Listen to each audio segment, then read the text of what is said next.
nous allons plonger dans 7 habitudes qui ont complètement transformé ma vie en une semaine seulement.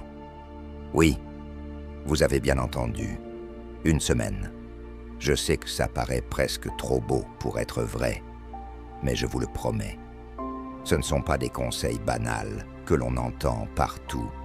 Ce sont de vraies habitudes, brutes et honnêtes, que j'ai personnellement intégrées à ma routine quotidienne. J'ai traversé des épreuves, des percées et des triomphes, et la transformation que j'ai vécue a été tout simplement incroyable.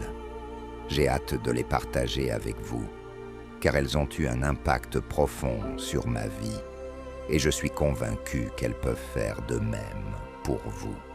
Que vous cherchiez à booster votre productivité, à améliorer votre santé mentale, ou simplement à apporter un changement positif à votre quotidien, ces habitudes peuvent vous aider à y parvenir.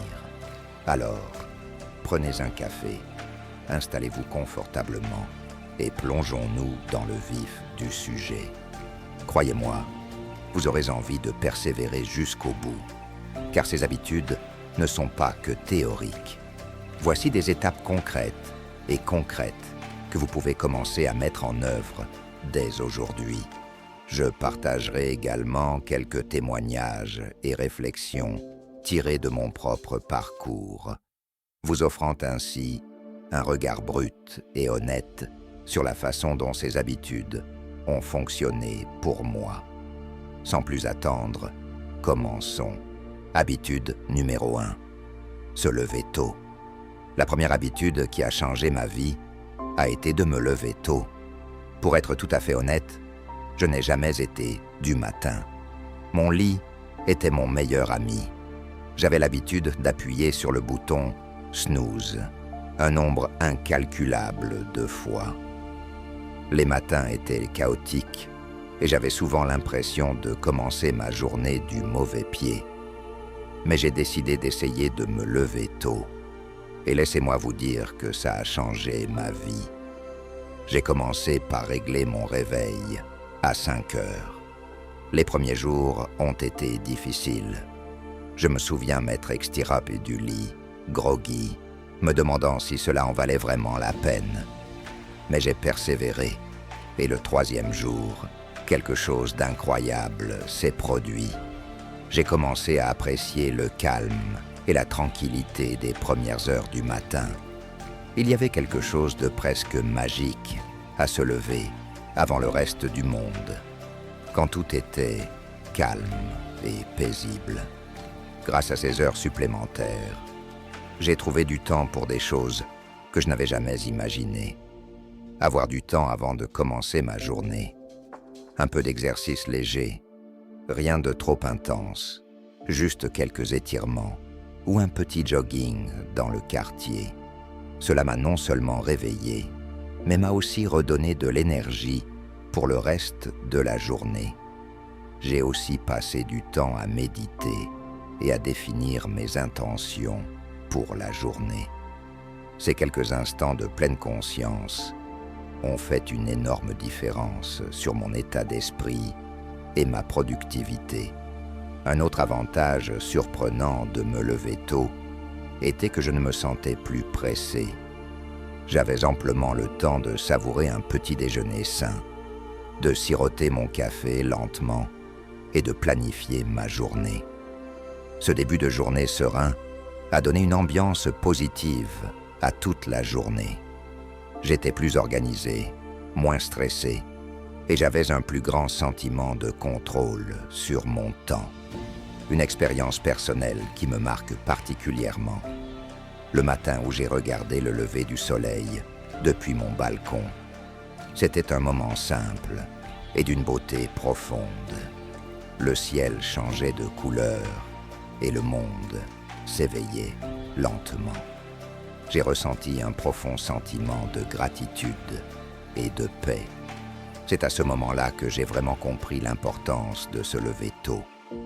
Se lever tôt n'est peut-être pas pour tout le monde, mais je vous encourage à essayer, même si ce n'est que pour une semaine. Commencez par 15 minutes d'avance sur votre heure de réveil habituelle et augmentez-la progressivement. Vous pourriez être surpris de l'impact positif que cela peut avoir sur votre vie. Il ne s'agit pas simplement d'avoir plus d'heures dans la journée, mais d'utiliser ces heures pour créer une habitude plus consciente, intentionnelle et épanouissante pour commencer la journée. 2 exercices quotidiens. En parlant d'entraînement, l'exercice était habitude numéro 2, qui a vraiment transformé ma vie. Maintenant, laissez-moi être franche. Je n'ai pas toujours été la personne la plus active. Je trouvais toutes les excuses possibles et imaginables pour éviter de faire du sport. Je suis trop fatigué. Je n'ai pas le temps, sinon je commencerai. Demain, ça me dit quelque chose. Mais un jour, j'ai décidé que c'en était assez. Je me suis engagé à bouger tous les jours, pendant une semaine, et les résultats ont été incroyables. J'ai commencé doucement, seulement 20 minutes par jour, en alternant yoga, jogging et musculation. Je voulais que ça reste intéressant, pour ne pas m'ennuyer et abandonner en plein milieu. Les premiers jours ont été difficiles. Mes muscles étaient endoloris et je me sentais épuisé. Mais je me suis rappelé pourquoi je faisais ça pour me sentir mieux physiquement et mentalement. Le 4e jour, quelque chose d'incroyable s'est produit. Je me suis réveillé plus énergique. Mon humeur s'était considérablement améliorée. J'étais moins irritable et plus positive. J'ai réalisé que ces 25 minutes d'exercice il ne s'agissait pas seulement de brûler des calories ou de développer mes muscles. Il s'agissait de me donner du temps pour me concentrer sur moi-même, évacuer le stress et stimuler mes endorphines. Un matin, je me souviens avoir lacé mes baskets pour un jogging. C'était une journée claire et fraîche. En courant, j'ai ressenti une sensation de liberté et de clarté que je n'avais pas ressentie depuis longtemps. C'était juste moi, la route dégagée et mes pensées. Ce sentiment de connexion avec moi-même et le monde qui m'entourait était vraiment stimulant. J'ai aussi commencé à constater des changements physiques.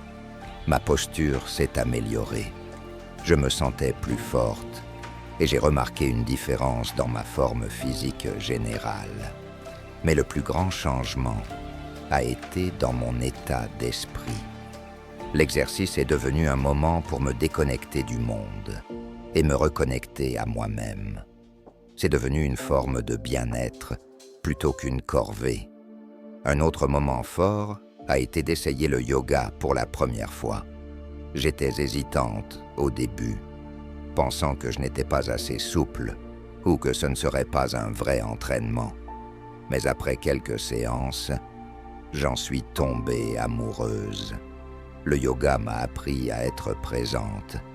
Respirer profondément et écouter mon corps a été une expérience transformatrice qui a dépassé les simples bienfaits physiques. Intégrer l'exercice quotidien à ma routine m'a permis de réaliser que prendre soin de mon corps avait un impact direct sur ma santé mentale et mon bonheur général.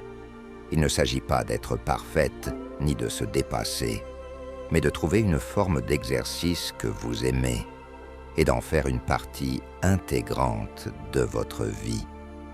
Si, comme moi, vous avez du mal à vous lancer, mon conseil est de commencer doucement, de trouver une activité que vous aimez, que ce soit la danse, la randonnée ou même une simple marche rapide, de vous y consacrer quelques minutes par jour et d'augmenter progressivement. À partir de là, croyez-moi, les bienfaits que vous ressentirez en vaudront la peine. C'est une habitude qui a le pouvoir de changer non seulement votre corps, mais aussi votre vision de la vie. Habitude numéro 3. L'habitude numéro 3 du journal intime est de tenir un journal intime. Avant, Je pensais que le journal intime était réservé aux personnes qui avaient net beaucoup de temps libre ou qui étaient naturellement introspectives. J'étais sceptique. Qui a le temps de s'asseoir et d'écrire sur sa journée quand il se passe tant de choses? Mais une semaine de journalisation régulière a complètement changé ma perspective et c'est devenu la pierre angulaire de mon parcours de développement personnel. J'ai commencé simplement, chaque soir avant de me coucher. Je consacrais seulement 10 minutes à la journalisation. J'ai acheté un carnet simple et un stylo confortable en main. Pas d'application sophistiquée, pas de pression pour que ce soit joli. Juste moi et mes pensées. Le premier soir, j'ai regardé la page blanche sans savoir quoi écrire. Mais j'ai commencé par quelque chose de simple. Comment s'est déroulée ma journée, ce qui me rendait heureuse et ce qui me posait problème. Au fil des jours, j'ai commencé à approfondir mes pensées. J'ai écrit sur mes objectifs, mes peurs, mes rêves et même mes insécurités. C'était comme avoir une conversation avec moi-même. Et c'est là que la magie a opéré. J'ai commencé à remarquer des schémas dans mes pensées et mes comportements. J'ai réalisé que certaines choses qui m'inquiétaient étaient complètement hors de mon contrôle, tandis que d'autres étaient des domaines dans lesquels je pouvais prendre des mesures concrètes. Un soir, je me souviens avoir écrit sur une journée de travail particulièrement stressante. En couchant mes pensées sur papier, j'ai pu mieux gérer mes émotions. J'ai écrit sur ce qui me stressait particulièrement, sur ce que je ressentais et sur ce que je pouvais faire différemment. La prochaine fois, ce simple acte de réflexion m'a aidé à gagner en clarté et à mieux maîtriser mes émotions.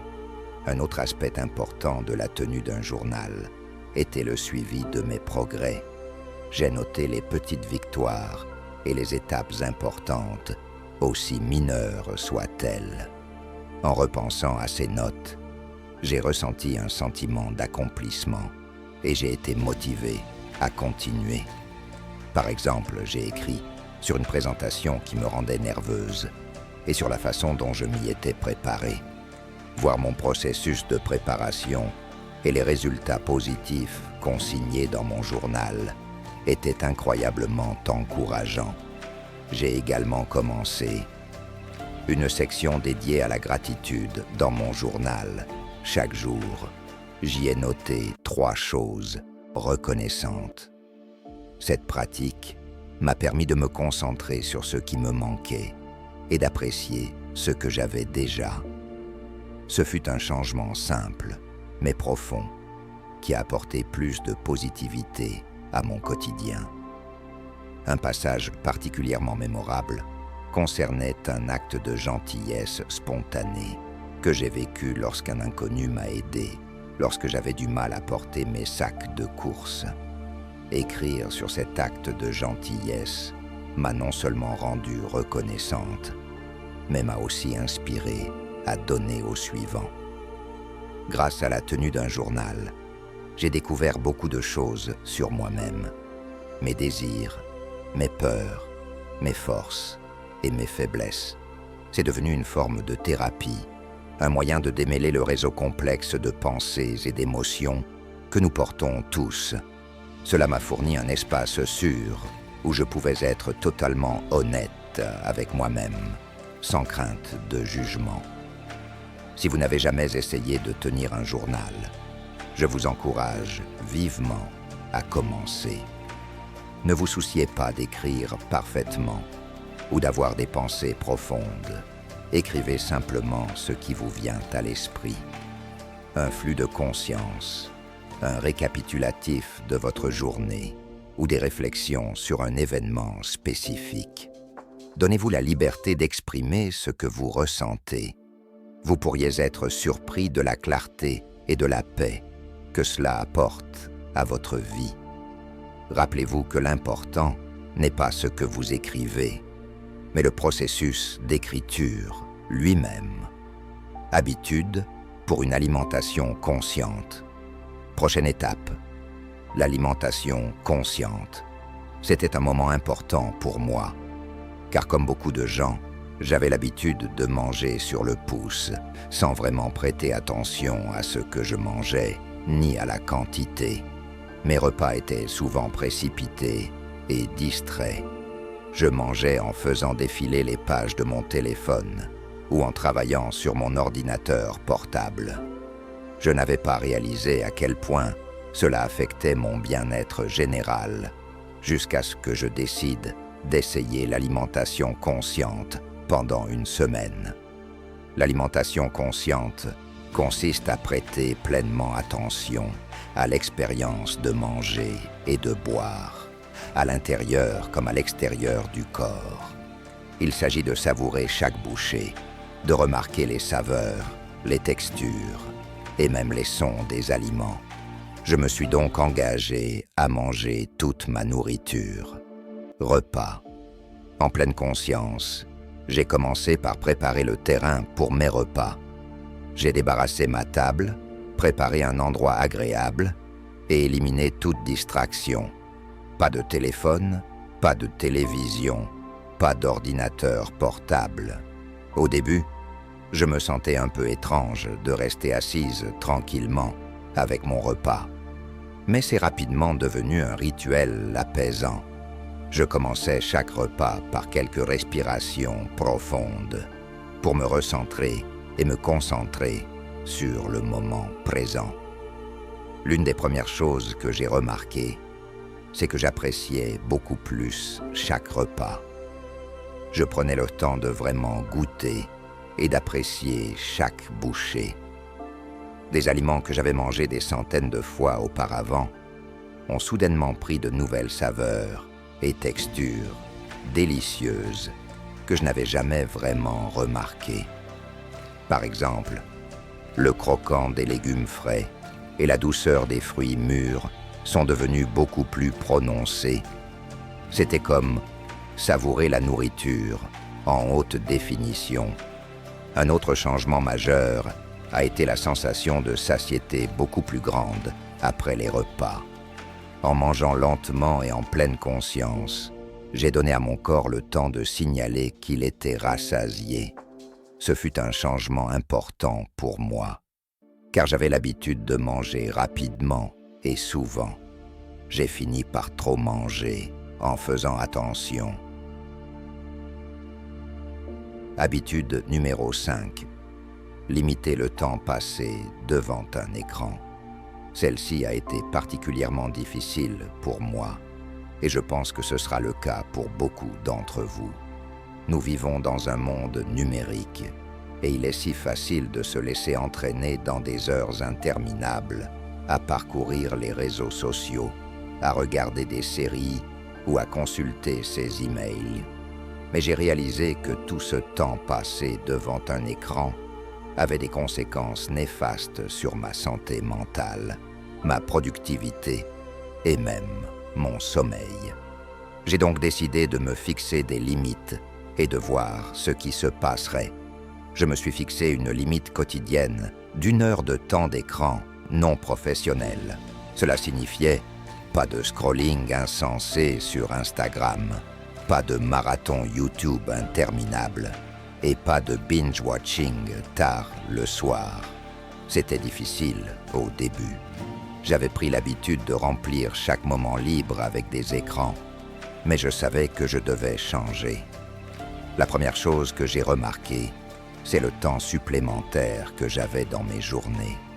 Je ne réalisais pas à quel point mon temps était accaparé par les écrans, jusqu'à ce que je le limite consciemment. Au bout de quelques jours, je me suis retrouvé à redécouvrir d'anciens passe-temps et centres d'intérêt que j'avais négligés.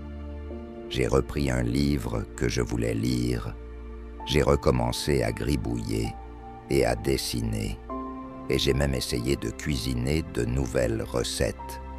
Un soir, au lieu de regarder la télévision après le dîner, j'ai décidé d'aller me promener dans le parc. L'air frais, les sons de la nature et le simple fait de bouger était incroyablement revigorant. C'était un contraste frappant avec la léthargie habituelle induite par les écrans. J'ai ressenti que cette marche était devenue un élément précieux de ma routine quotidienne, quelque chose que j'attendais avec impatience et que j'appréciais énormément. Un autre changement significatif concernait la qualité de mon sommeil. J'avais l'habitude d'emporter mon téléphone au lit, de parcourir les réseaux sociaux ou de regarder des vidéos jusqu'à ce que je m'endorme. Mais cette habitude me rendait souvent nerveuse et agitée, ce qui nuisait au sommeil. En limitant le temps passé devant les écrans, surtout avant de me coucher, j'ai trouvé beaucoup plus facile de me détendre et de m'endormir. J'ai adopté une routine du coucher sans écran. Lire un livre physique, méditer ou simplement réfléchir à ma journée. Ce changement m'a conduit à un sommeil plus profond et plus réparateur et a fait une énorme différence sur mon niveau d'énergie globale. J'ai également constaté une amélioration de ma santé mentale, sans le flot constant d'actualités, les comparaisons sur les réseaux sociaux et les distractions numériques. Je me sentais moins anxieuse et plus présente. J'étais plus concentrée lors des conversations, plus attentive aux gens qui m'entouraient et plus impliquée dans mes activités quotidiennes. C'était comme si un brouillard s'était dissipé, me permettant de voir et de vivre la vie plus clairement. Un jour particulièrement mémorable a été celui où j'ai passé un après-midi entier dans un café du coin, avec juste un carnet et un stylo. J'ai noté mes pensées, défini un objectif et même dessiné un peu. C'était un moment tellement paisible et productif, sans interruption numérique. Je me sentais plus connecté à moi-même et à mon environnement, d'une manière que les écrans n'avaient jamais permise. Bien sûr, il y a eu des moments de tentation et de dérapage, mais chaque fois que je me surprenais à prendre mon téléphone par habitude, je me rappelais gentiment les bienfaits que je ressentais. J'ai réorienté mon attention vers quelque chose de plus épanouissant. Limiter le temps passé devant les écrans ne signifie pas éliminer complètement la technologie de votre vie. Il s'agit de créer un équilibre plus sain et de mieux gérer votre temps. Si vous vous sentez dépassé ou déconnecté, je vous encourage à vous fixer des limites de temps d'écran. Commencez doucement, par exemple avec 1 heure de moins par jour, puis augmentez progressivement. Profitez de ce temps supplémentaire pour vous reconnecter à vous-même, à vos proches et au monde qui vous entoure. Vous serez peut-être surpris de constater à quel point une vie peut être plus riche et épanouissante lorsque vous vous éloignez des écrans et que vous vous engagez davantage dans le monde réel. Voilà pour tout le monde. Nous avons conclu notre voyage avec les 7 habitudes qui ont radicalement changé ma vie en 1 semaine seulement. Ce fut une expérience incroyable. Non seulement je les ai mises en œuvre, mais je les ai aussi partagées avec vous. Chacune de ces habitudes a le pouvoir de créer des changements positifs, significatifs dans votre vie. Je crois sincèrement que si elles ont fonctionné pour moi, elles peuvent fonctionner pour n'importe qui. Si vous avez été inspiré par elles, je vous encourage à essayer ces habitudes. Commencez par vous-même.